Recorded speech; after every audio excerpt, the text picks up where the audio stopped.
হে এভৰিৱান, আজি আমি গৈ আছোঁ এনাইৰ ঘৰলৈ। এনাইৰ ঘৰৰ পৰিৱেশটো যিহেতু আপোনালোক সকলোৱে খুব ভাল পায় আৰু কমেণ্টতো কৈ থাকে দেখুৱাবলৈ, গতিকে আজি ভাবিছোঁ সম্পূৰ্ণ পৰিৱেশটো আপোনালোকক দেখুৱাওঁ। সঁচাকৈ ল'ৰালিৰ কিমান যে স্মৃতি জড়িত হৈ আছে এই ঘৰটোৰ লগত।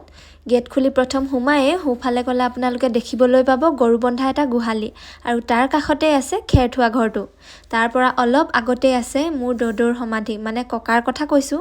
কিছুমানে ককা বুলি কয়, পুথা বুলি কয়, কিন্তু আমি দদৌ বুলি কৈছিলোঁ। তেওঁ নোহোৱা হোৱা আজি প্ৰায় 12 বছৰমানেই হ'ল। তেওঁৰ সমাধিটো দেখিলে তেওঁৰ কথা বৰকৈ মনত পৰে। বাৰু বাদ দিয়ক, কাষতেই দেখিছেনে পুখুৰীটো?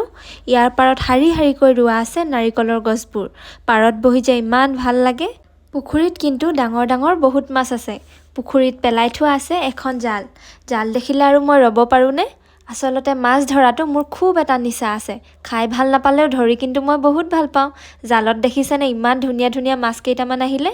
অলপ আগুৱাই গৈ পুখুৰীৰ পাৰতে আছে গাহৰিৰ গঁৰালটো। ঘৰৰ সন্মুখত আছে এনেকুৱা দুজোপা গছ। ইমান যে ধুনীয়া লাগে এই গছজোপা। এইজোপাক আকৌ মই পেটুৱা তামোল বুলি কওঁ।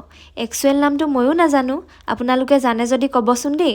আৰু এইফালে দেখিছেনে শাৰী শাৰী তামোলৰ বাৰী আৰু তলত আছে ঘাঁহৰ এখন দলিচা। ঘাঁহ নহয় যেন কপাহতে খোজকাঢ়ি আছোঁ, তেনেকুৱা লাগিছে। এইবাৰ যাওঁ বলক শাকনি বাৰীখনলৈ। এনেতো এইবাৰ ইয়াত কবিৰ পৰা আৰম্ভ কৰি গাজৰ মটৰলৈকে বহুতখিনি খেতিয়েই কৰিছিল, কিন্তু ছিজনৰ লগতে খেতিও শেষ হৈছে। আৰু এইবোৰ দেখিছেনে ইমান যে খুতুৰা ওলাই আছে। মই বোলো ইমান খুতুৰা, এইখিনি ছিঙিয়ে লওঁ, ঘৰলৈও লৈ যাব পাৰিম। নে কি কয় বাৰু? এইফালে আপা মা এনায়ে কথা পাতি আছে। ময়ো পীৰা এখন পাৰি বহিলৈ কথা পতাত লাগিলোঁ। এনাইৰ যিহেতু গাটো ভাল নহয়, গতিকে তেওঁ নিজে গা পা ধুব নোৱাৰে। আপাহঁতে ধুৱাই দিয়ে। আজি যিহেতু মা গৈছে, মায়ে ৰ'দত বহুৱাই এনাইক গাটো ধুৱাই দিলে। সময় কেনেকৈ যে সলনি হয় চাওকচোন। এটা সময়ত এনায়ে মাক গা ধুৱাই দিছিল আৰু আজি মায়ে এনাইক গা ধুৱাই দিবলগীয়া হৈছে। পাৰ্থক্য মাথো এটাই, তেতিয়া এনাইৰ মনত আনন্দ আছিল, কিন্তু আজি মাৰ মনত কিবা এটা যেন ভয় আছে, হেৰুৱাৰ ভয়। এনাই যেন আকৌ আগৰ দৰে সুস্থ হৈ উঠে, তাকেই ভগৱানৰ ওচৰত কামনা কৰিলোঁ।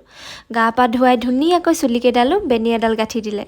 এইবাৰ দেখাওঁ বলক এনাইৰহঁতৰ পাছফালখন। পাছফালেও দেখিছেনে ইমান ধুনীয়া পথাৰ। মুঠতে পথাৰ, পুখুৰী, তামোলৰ বাৰীৰে সৈতে পৰিৱেশটো খুব মনোমোহা।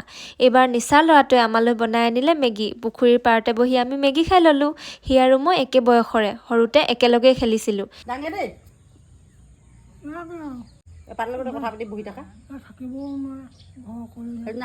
এইবাৰ আমি ঘৰলৈ যাবলৈ ওলালোঁ। 4টা ল'ৰাৰ মাজত মা ঘৰৰ একমাত্ৰ ছোৱালী। এনেও মাকৰ ছোৱালীৰ প্ৰতি টানটো অলপ বেছিয়ে থাকে। সেয়েহে মা থাকিলে এনাই ভাল পায়। বাৰু আজিলৈ ভিডিঅ'টো ইমানেই। ইমান দেৰি মোৰ ভিডিঅ'টো চাই থকাৰ বাবে অশেষ ধন্যবাদ। আজিলৈ আহিছোঁ, বাই বাই।